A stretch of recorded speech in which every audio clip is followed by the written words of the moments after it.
இந்த தமிழக அரசு மக்கள் அரசா அல்லது தீவிரவாத அரசா என்ற ஒரு சந்தேகம் வந்திருக்கு.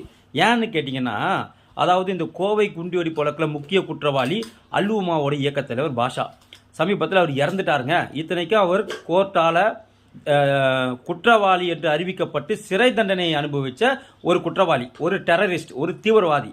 அந்த தீவிரவாதியோட உடலை கோயம்புத்தூரில் ஊர்வலமாக எடுத்துகிட்டு போகிறதுக்கு இவங்க அனுமதி கொடுத்துருக்கு தமிழக அரசு. அப்போ இந்த கேள்வி வருமா வராதா?